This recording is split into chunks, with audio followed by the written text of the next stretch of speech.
दोस्तों, वीर शिरोमणि महाराणा प्रताप के हल्दी घाटी के युद्ध के बारे में तो हम सब ने सुना ही है, लेकिन एक युद्ध ऐसा भी है जिसे हम लोगों से ना सिर्फ छुपाया गया बल्कि इन फर्जी वामपंथी इतिहासकारों ने बड़ी ही बेशर्मी के साथ इसे इतिहास की किताबों से भी गायब कर दिया।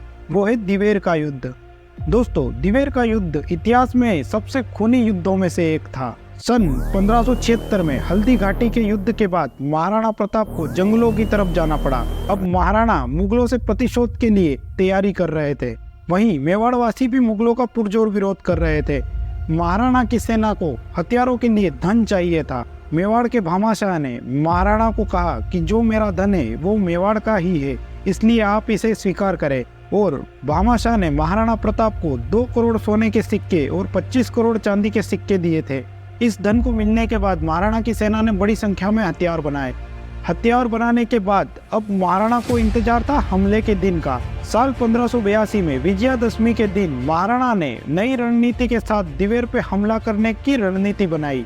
महाराणा प्रताप ने अपनी रणनीति के हिसाब से अपनी सेना को 2 हिस्सों में बांट दिया। एक भाग का नेतृत्व स्वयं महाराणा प्रताप कर रहे थे, वहीं दूसरे भाग का नेतृत्व कर रहे थे महाराणा प्रताप के पुत्र कुंवर अमर सिंह। आधी रात को महाराणा के आदेश पर हमला किया गया। मुगलों की इतनी बड़ी सेना पर महाराणा प्रताप के वीर टूट पड़े। देखते ही देखते लाशों के ढेर लगा दिए। उन्होंने मुगलों को काटना शुरू कर दिया। कुंवर अमर सिंह दुश्मनों को खत्म करते हुए बड़ी तेजी से आगे बढ़ रहे थे। दिवेर में मुगलों की सेना के 50,000 सैनिक तैनात रहते थे और 2 सेनापति तैनात रहते थे। दिवेर के युद्ध के समय अकबर का चाचा सुल्तान खान भी यहीं पर तैनात था। युद्ध के मैदान में सुल्तान खान और कुंवर अमर सिंह का आमना सामना हुआ। अमर सिंह ने अपने भाले से एक ऐसा वार किया कि एक ही वार में भाला सुल्तान खान मलेच्छ के शरीर के आर पार होकर जमीन में जा धंसा।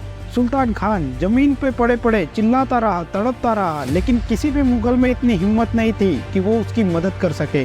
जब अमर सिंह का ये रौद्र रूप बहलोल खान ने देखा, तब वो हाथी जैसा बहलोल खान अमर सिंह की तरफ बढ़ने लगा।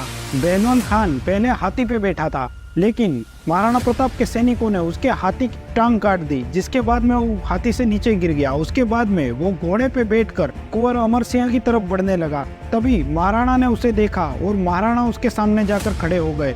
महाराणा और उस मुगलिया स्वान के बीच में काफी देर तक युद्ध हुआ। पहले तो महाराणा ने ऐसे ही युद्ध करते रहे, लेकिन जब उसने महाराणा के सामने ही कुंवर अमर सिंह पर भाला फेंक दिया तो महाराणा को ये देखकर अत्यंत क्रोध आया और उन्होंने 2 कदम पीछे जाकर उसकी तरफ एक ऐसी छलांग लगाई और अपनी तलवार से उस मुगल मलेच्छ को घोड़े सहित ही 2 भागों में काट दिया। महाराणा के एक ही वार से वो हाथी जैसा अकबर का पालतू घोड़े सहित 2 हिस्सों में कट गया। कौन था बहलोल खान? बहलोल खान अकबर का खास सेनापति था। उसे 50 लोग मिलकर भी काबू नहीं कर पाते थे। उस बहलोल खान को महाराणा ने 2 हिस्सों में काट दिया घोड़े सहित। विजयादशमी के दिन दिवेर के युद्ध में महाराणा ने विजय पताका फहराई। अब पूरे दिवेर पे महाराणा प्रताप की सेना का कब्जा था और अब वहां पर भगवा पताका फहराई जा रही थी। दिवेर का युद्ध जीतते ही महाराणा प्रताप ने हुक्म दिया कुंभलगढ़ पर चढ़ाई करने का। यहाँ पर अकबर का सेनापति गाजी खान तैनात था। गाजी खान महाराणा के डर से बिना लड़े ही युद्ध से भाग गया और पूरे मेवाड़, गोगुंदा, चावंड, कुंभलगढ़ सहित सभी इलाकों पर महाराणा का अधिकार हुआ और इस युद्ध में मुगलों की करारी शर्मनाक हार हुई। और साथ ही साथ दिवेर के युद्ध में 36,000 मुगलों ने महाराणा प्रताप के सामने सरेंडर कर दिया। ये उस जमाने में हुआ किसी राजा के सामने सबसे बड़ा आत्मसमर्पण था। लेकिन कुछ देश के वामपंथी दलाल इतिहासकारों के हिसाब से इस युद्ध को उन्होंने इतिहास से ही गायब कर दिया ताकि मुगलों को वीर बताया जा सके। लेकिन असली वीर तो इस देश के सच्चे सपूत ही थे। जो अकबर कभी महाराणा प्रताप के सामने तक नहीं आ पाया, उस अकबर को महान बताने वाले देश के वामपंथी इतिहासकार क्या जाने वीरता क्या होती है। महाराणा प्रताप जैसे वीरों की गाथा सदियों तक ऐसे ही गाई जाएगी। जय श्री राम।